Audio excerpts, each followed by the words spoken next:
தல அமித் இங்க வாங்க. என்ன விக்ரம், அவங்களுக்கு கொஞ்சம் கூட குற்ற உணர்ச்சியே இல்லை. யாருக்கு சொல்றீங்கப்பா? அவங்களுக்கு கொஞ்சம் கூட குற்ற உணர்ச்சியே இல்லை. அதான் யாருக்குயா இந்த வார்த்தை சொல்லி தண்டனை கொடுத்தது? யாருக்கு? யோசிச்சு பாருங்க அமித். ஓஹோ, அப்படி ஒரு தண்டனை நம்ம கொடுத்து வச்சிருக்கோம்ல. ஆமாம், இப்போ எல்லாருமே எழுந்து உட்காந்துட்டாங்கங்க. ஐயோ, இந்த இடத்துல ஏதோ ஒரு சம்பவம் நடைபெற போகுது அப்படின்ன உடனே விக்ரம் சொல்றாரு, அங்க பாருங்க. கனி என்ன சொல்றாங்கிறத கேட்காதீங்க, சோபாவில் பாருங்க. சோபாவில் என்ன அமித், என்ன விக்ரம்? சோபாவில் பாருங்க. யாரு? நம்ம பார்வும் கம்ருதீனும் உட்காந்து சாப்பிட்டுக்கிட்டு இருக்காங்க, பேசிக்கிட்டு இருக்காங்க. கொஞ்சம் கூட அவங்களுக்கு குற்ற உணர்ச்சியே இல்லை.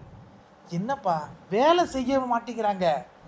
உடனே அமித் என்ன சொல்கிறாருன்னா, எந்த வேலை சொன்னாலும் பார்வதி அதை தட்டி கழிச்சிக்கிட்டே இருக்காங்களே. இன்றைக்கி பிக்சர் ஆஃப் த டேன்னு ஒன்று போட்டாங்க, அதில் கூட கம்ருதீன் வந்து கூட்டிகிட்டு இருக்கிற அந்த காட்சிகள்லாம் நம்ம பார்த்தோம். எனக்கு தெரிஞ்சு கம்ருதீன் நிறைய வேலை தான் பார்க்குறாரு. நேற்று இரவு பார்த்தோம், பார்வதி தனி ஒரு ஆளாக இருந்து அந்த பாத்திரத்தெல்லாம் வெஷல்லாம் வாஷ் பண்ணிகிட்டு இருந்தாங்க. அதை நம்ம பார்த்தோம் தான்.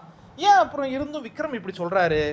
அதாவது மொத்த வேலையும் இந்த இருவர் தானே நம்ம பண்ணணும்னு சொல்லியிருந்தோம். ஆனால் சமையல் கட்டில் அவங்க பாட்டுக்கு சமைச்சிக்கிட்டு இருக்காங்க. மற்ற அரோரா சின்க்ளேயர் மாதிரியான ஆட்கள் விழுந்து விழுந்து வேலை பார்த்துக்கிட்டு இருக்கிறாங்க.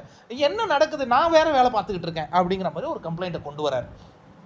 அப்போ வந்து கமருதீன் கடுப்பாயிட்டாரு. நீங்கள் சொன்னீங்க வேலை செஞ்சுக்கிட்டு தானே இருந்தோம், ஆனால் பார்ட்டி வரலையே. அப்போ நான் என்ன பண்ணுறது? அப்போ சின்சியராக பிக் பாஸுக்கு காட்டுங்க. என்னதான் ஏன் பண்ணணும்? பார்ட்டி இல்லாத அவங்களுக்கு கோவம் வருது.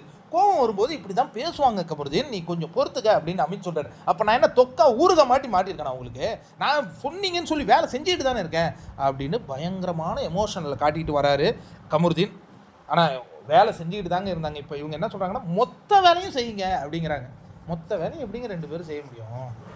அதுதான் அந்த சின்சியாரிட்டியை காட்டி பால் டீ முட்டையை கேளுங்க அப்படிங்கிற ஒரு கோரிக்கை வந்திருக்கு. என்ன நடக்க போதோ, பிரளயம் விடைக்கும்.